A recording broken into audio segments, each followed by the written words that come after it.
Hey everyone, in this video we're going to be covering arteries, veins, some nerves, and all of the muscles uh, from the hip all the way down to your feet. It's going to be a two-part video, so I'll go ahead and I'll just split the video after I get to the knee, and then you'll have to pull up the other one for this lower part of the leg. So let's dive right in. Up here, up in the spine, that lumbar spine, we're going to have our psoas major and here psoas minor right there. And our iliacus muscle. These muscles right here, they turn into the same thing and they insert down here uh, with that same tendon on that lesser trochanter. We talked about this in an earlier video. Um, so that's those muscles sitting right there. I have the skeleton set to where we'll be able to see origins and insertions on the skeleton as they are removed. So if you see red, that means it's an origin. If it's blue, it means it's an insertion. Okay.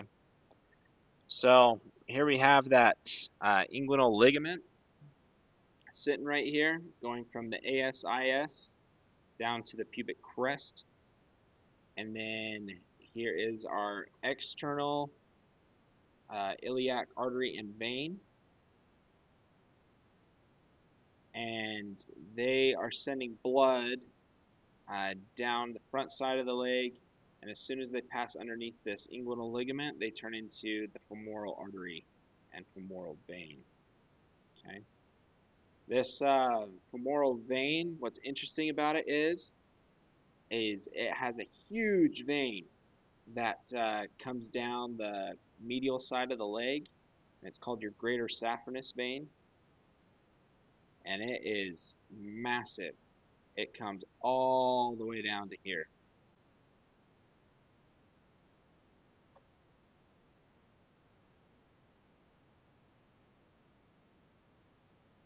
Here's that vein just by itself.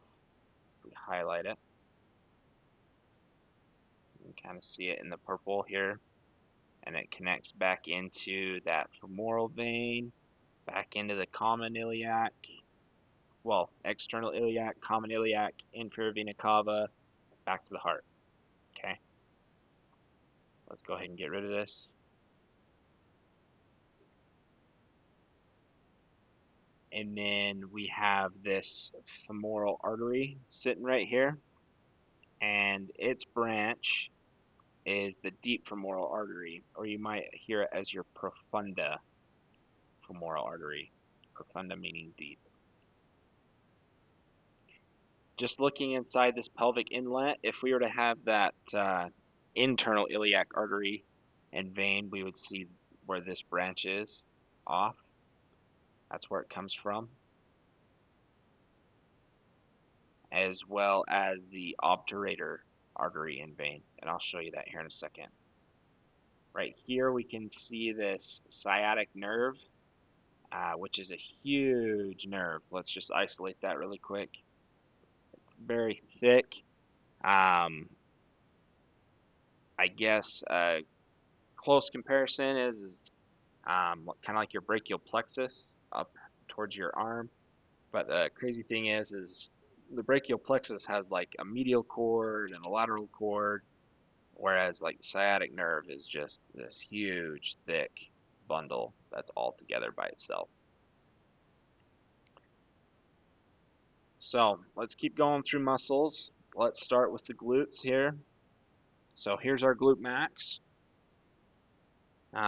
Directly underneath it, we can start to see some of those hip flexors right there. You can see that sciatic nerve, and we can see this glute medius.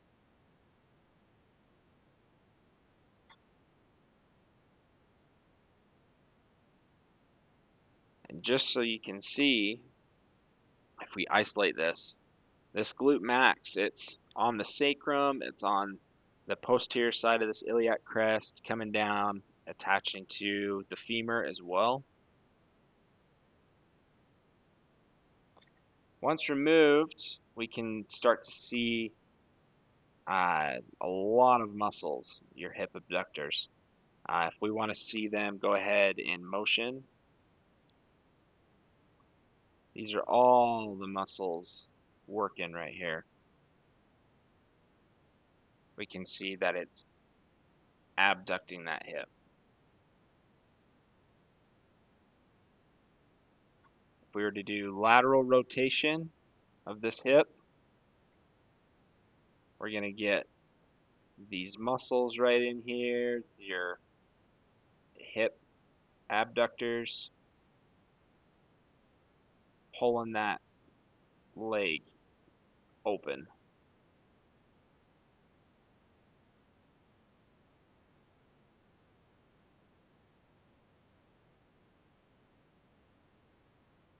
So here's glute medius, and here's what we call the piriformis. Coming out of the top of the piriformis, we're seeing the superior gluteal arteries and veins.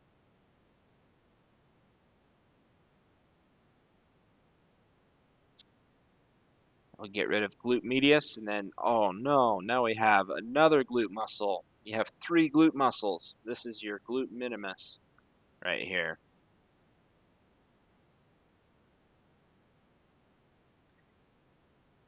And that is coming in as well to that greater trochanter, as you can see.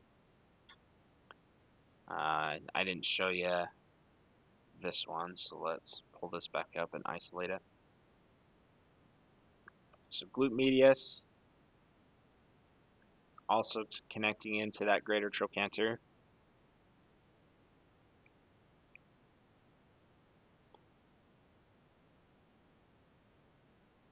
Alright, so glute min sitting right there. We'll go ahead and get rid of that right now. This is what's called your tensor fasciae latae. It's also known as your TFL. And its insertion point, you won't find it on a skeleton because it inserts right into your iliotibial tract or your IT band.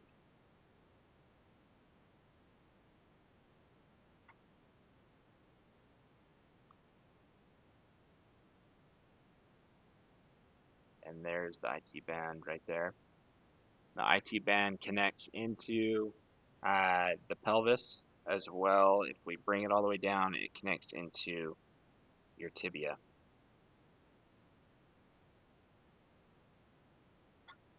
Let's get rid of these muscles.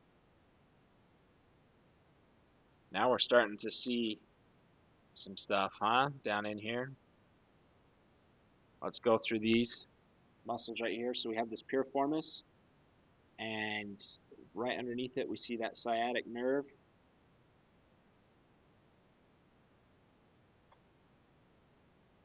So we have piriformis, and then we have what's called superior gemellus sitting right there. This is obturator internus. We have an obturator externus as well, but you can see this obturator internus. We isolate this. There's our obturator foramen, and from the inside of that pelvic inlet, we can see that this internus muscle comes on the back side, wrapping around the ischium of the pelvis, connecting into the greater trochanter.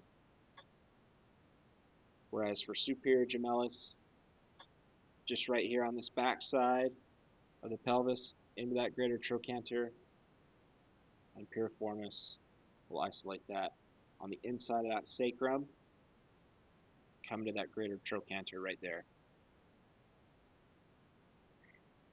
So, piriformis, superior gemellus, obturator internus.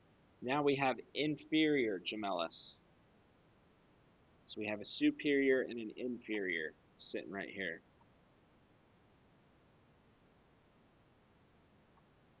And then we have our quadratus femoris muscle. One way that you can remember all of these muscles is P, go, go, Q. So piriformis as your P, superior gemellus, obturator internus. There's your first go. So superior gemellus, inferior, or obturator internus. Then we have our inferior gemellus, and if we look at behind this quadratus femoris, there's our second go. So inferior gemellus, and then obturator externus. Guess I should have showed you that before my little saying. There's that obturator externus sitting on the outside of the pelvic bowl, coming in and connecting right there to that greater trochanter. So let's look at this right here. Piriformis, superior gemellus. Obturator internus, inferior gemellus. Underneath this quadratus femoris, we've got obturator externus. So there's our second O for go-go, and then Q, quadratus femoris. Let's hide all of these real quick so we don't go over them again.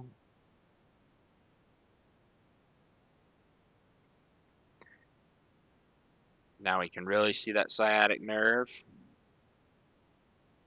We don't need to know this muscle, coccygeus muscle.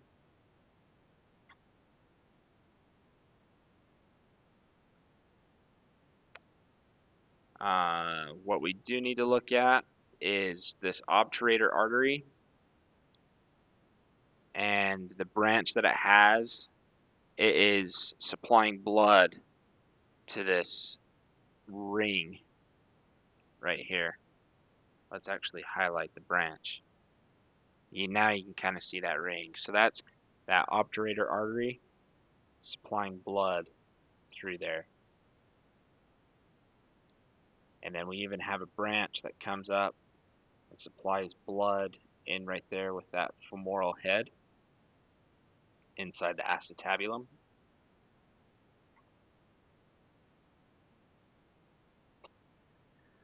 All right, continuing on, let's look at these quad muscles right here.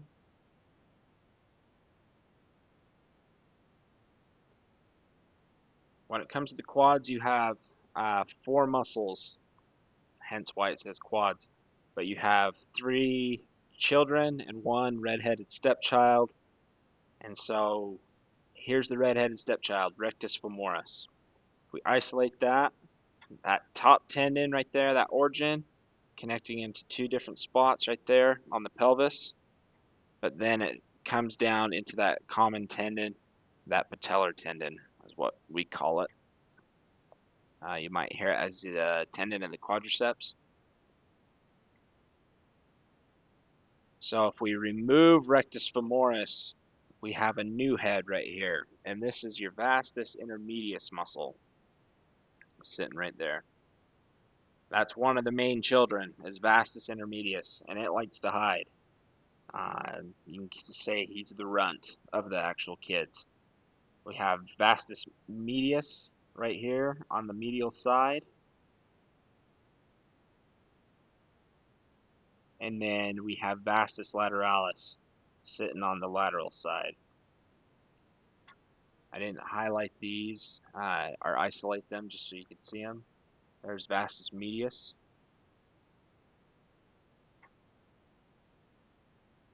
Here's vastus lateralis.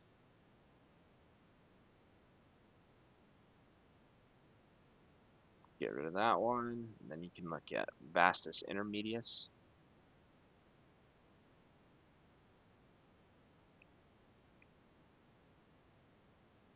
All right, and then you have this muscle right here, which is articularis genus. So this articularis genus muscle, it connects into what's called a bursa. And for your sake, what you need to know about bursas is it's like a cushion that helps just kind of like uh, provide cushion for bones between them. And you have one that sits right here behind the knee. An articulus genus, when you start to walk and move, it uh, it picks up that bursa so that you can have that flexion in the knee and walk. So that's its main purpose. Let's get rid of that. So this is the sartorius muscle right here, and it comes from your ASIS up here on your hip down to your knee, and inserts in what we call the pes anserinus, which is translation to goosefoot. But that's on the tibia, on the medial side.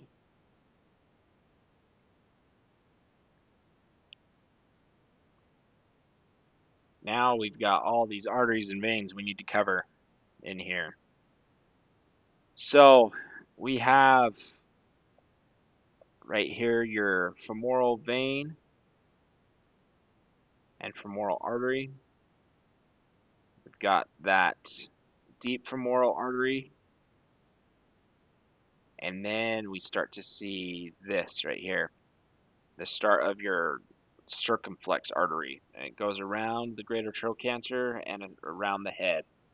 Uh, that supplies that blood flow right there, wraps around. Just like the humerus, you have that circumflex artery. You even have a circumflex artery on your heart. So the reason it's called circumflex is because it's going around. It has like that circular shape. From there, we have the descending branch of this circumflex artery, which comes down on the lateral side up to the lateral epicondyle.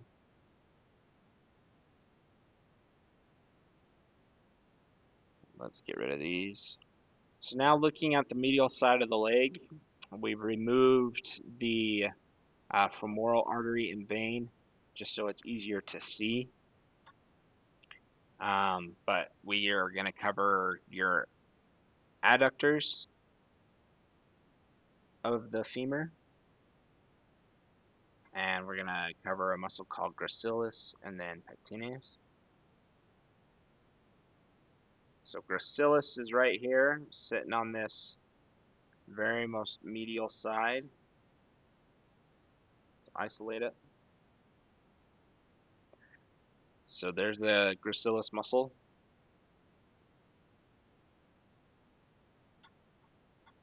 Come back,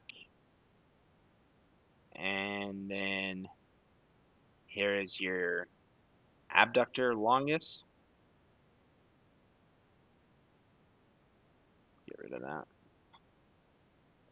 There's your abductor longus muscle. You've got 3 adductors. Here is your adductor magnus. And then you see that artery and vein right there that's going through. That's called your adductor hiatus. Let's isolate that. Legit hole in this muscle. This line right here that this muscle is following, that's called your linea aspera of the femur.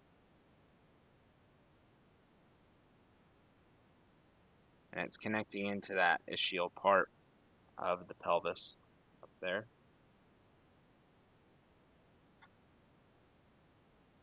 So you have adductor magnus, we got rid of adductor longus. Here's your adductor brevis.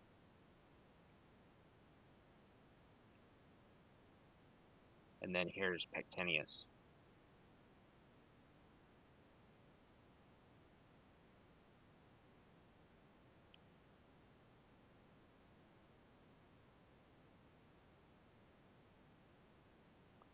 All right, getting close.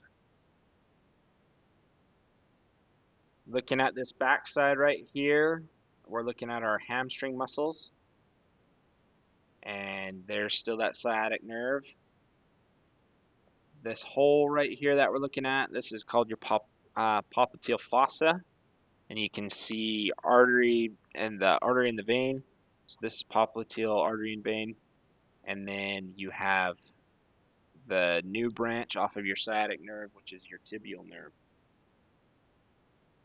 But covering these muscles right here, we have two heads to the biceps femoris. You've got this long head, and then we've got this short head of the biceps femoris. And you can see that right there.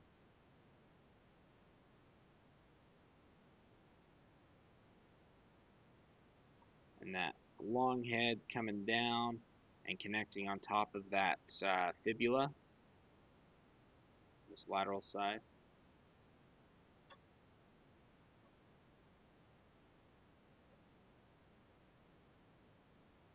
Now for the other two, getting rid of that biceps femoris where we can really see that sciatic nerve now. But now we have semitendinosus, which is coming up into that ischial tuberosity. Let's isolate it. So semitendinosus, look how long this tendon is. Freaking huge. That muscle belly's like maybe a third of the femur, and then the rest is just straight tendon. Coming down, inserting pretty close to where the sartorius muscle was, and that insertion is at that pes anserinus, semitendinosus. The other muscle that is in that pes anserinus is gracilis. I didn't point that out, I'm sorry. But here's that other side if we look at it from this view. There's sartorius, there's semitendinosus, and then gracilis sitting right there in the middle. Alright, so let's get rid of semitendinosus, and what's lying right underneath it is going to be semimembranosus. Sitting right there, and it's connecting in to the tibia, closer to where that tibial plateau is and where the meniscus sits.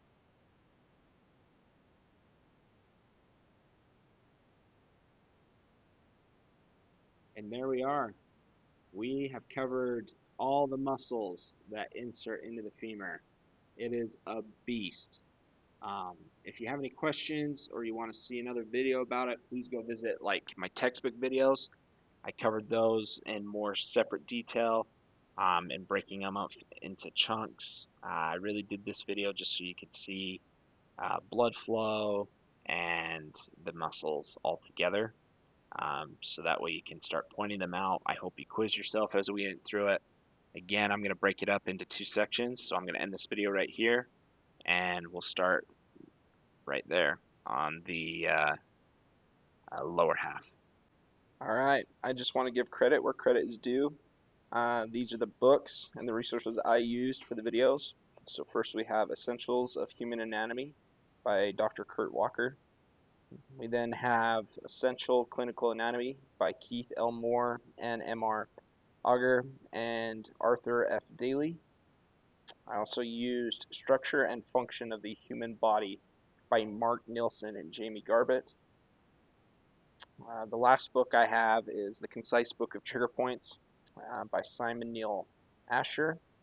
And then I used the app called Complete Anatomy. As you've seen from the videos, it's amazing. If you can afford it, I suggest it. It's such a useful tool when learning this stuff. So that's it. Have a good day.